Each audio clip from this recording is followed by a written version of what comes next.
Yung congressman nyo, si Joel Chua ba yun?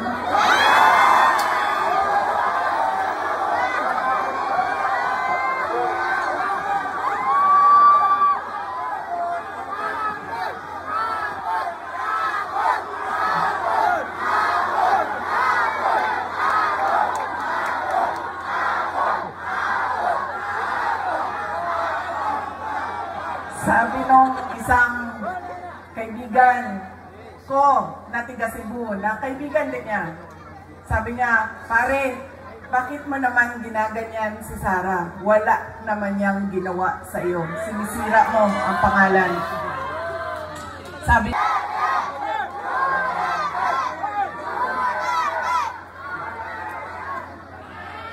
nagpapakilala ako sa inyong lahat. Ako, si Sara Duterte. Kaya ko makipag-away sa kanal.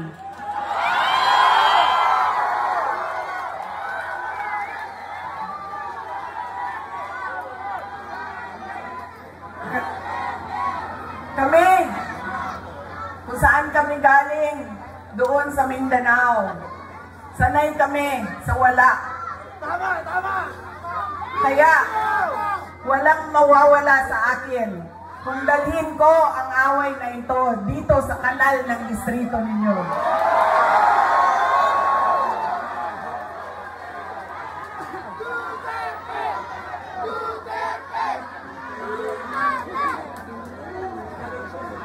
Mga sis, saan kayo galing?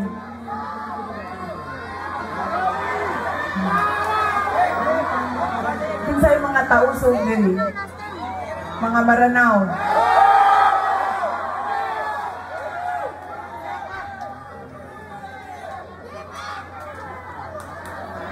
Kinsay mga Bisaya?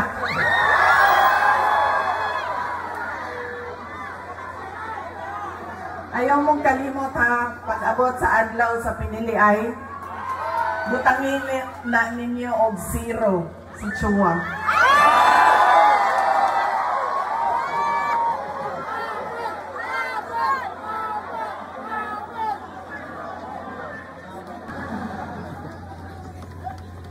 Yan po ang update kay Pangulong Duterte.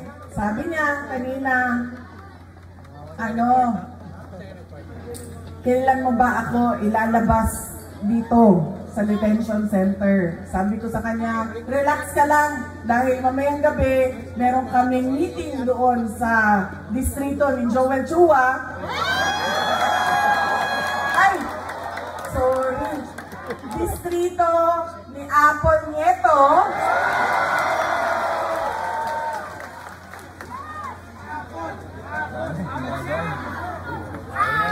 At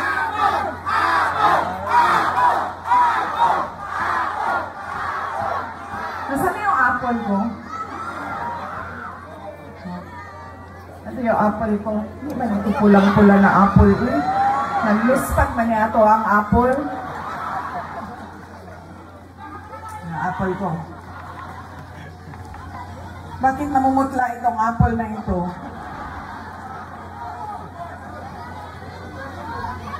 Ha?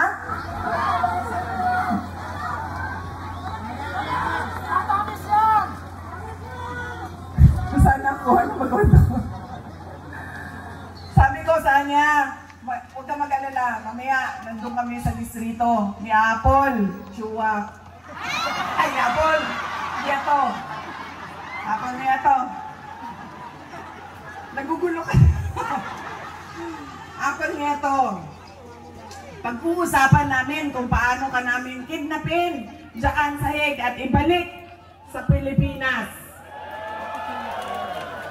Sabi niya, wag mo akong kalimutan dito dahil mabubulok ako dito. Sabi ko sa kanya, huwag ka mag-alala.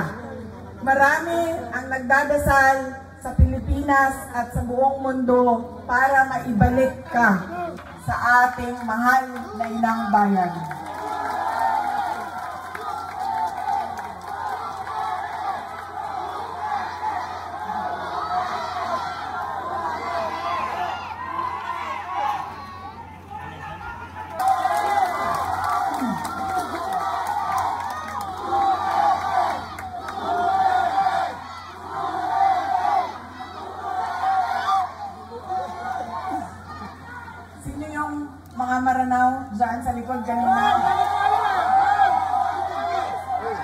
Kayo na bahala kay Torre.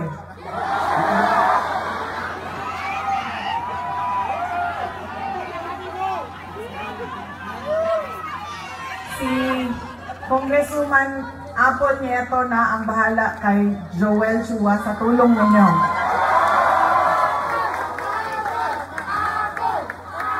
Sa kanila, kung pipili kayo ng mayor dito, pipili kayo ng vice mayor sa kabila, pipili kayo ng 2 konsehal dito, 3 doon, o ilan bang, hati-hatiin ninyo ang boto, magkakagulo lang din ang inyong lokal na pamahalaan. Hindi makakagalaw ang mayor ninyo.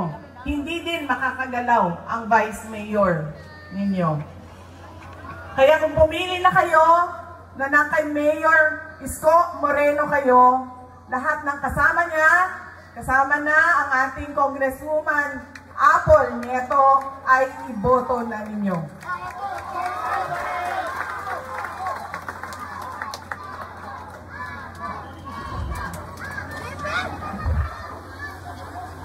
Hindi, para kay Joel Chua ito, antay ka.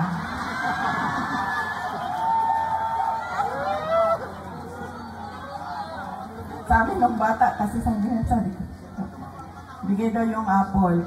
Ibibigay ko itong apple na ito kay Apple Nieto. Ma'am, saksak mo ito sa bibig ni Apple Chua hanggang sa kanyang lalamunan, hanggang siya ay mamatay. Apple na yan. Ibigay mo kay Snow White Joel Chua. Alam niyo,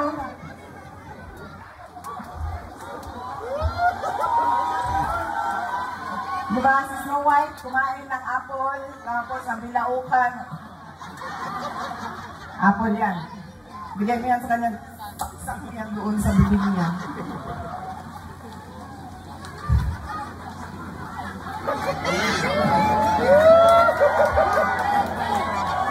Kanya si Joel Chua ba? Siya ba may-ari ng Ingbitin? Hindi! Ha? Hindi! Hindi. Yung may-ari ng Ingbitin. Kasi alam nyo, dala-dala niya yan lagi, yung hupya na yan doon sa House of Representatives. Tapos pinamimigay niya sa mga tao. Pag may hearing, pinamimigay niya. Nung pumunta ako doon sa hearing nila, nakaupo ako doon, nakita ko iba't ibang kulay ng NBT. Pagdating sa akin, hindi ako binigyan ng hopya. Diba?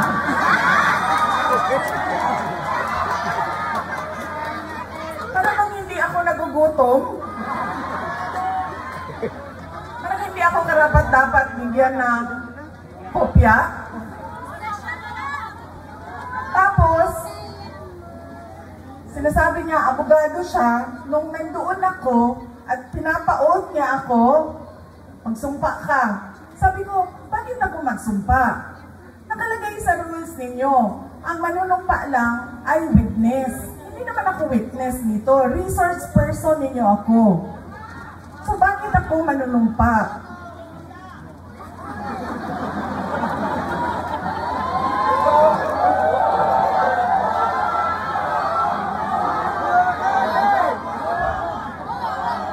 Huwag ka mag-alala.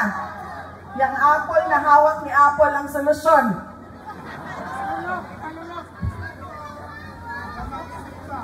Tapos, sige na. Huwag na yan, si Inday Sara, hindi sumasagot. Hindi niya masagot. Bla bla bla. Bla bla bla. Tapos sabi ko, okay, sige, walang problema. Pinatawag nila yung mga kasamahan ko sa aming opisina. Walang problema. Sabi ko, anong gusto ninyo? Sige, pupunta kami. Kaya naman namin sagutin yan lahat. Sige. Pagdating doon, kinulong na niya yung isang kasama namin, si Yusek Lopez. Nagalit na ako. Dahil ako naman yung hinahabol ninyo. Ako yung gusto ninyong paalisin. Ako yung gusto ninyong sirain. Bakit nyo dinadamay yung mga kasama ko sa opisina. Sinabi niya, pasensya na. Sinabi niya sa kapatid ko, pasensya na, sabihin niyo sa kanya. Dahil lahat naman tayo dito, sundalo lang. Kayo, sundalo kayo, kami, sundalo kami ni Martin Romualdez. Good, hindi lang buwaya, sir. Tambalos-los yun na buwaya.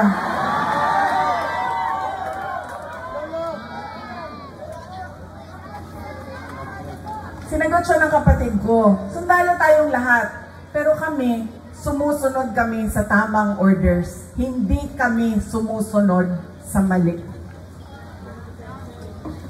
Yan! Hindi ko nga alam kung paano niya napili yan si Joel Chua, pero nasabi na sa akin. Yan ang karakas ng inyong congressman. Ganyan ang pag-uugali ng inyong congressman. Hindi namimigay ng hopya. At sundalo daw siya.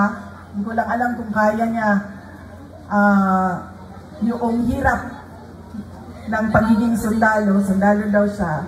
Pero hindi naman niya sinusunod yung tama. Ang sinusunod niya ay yung mali.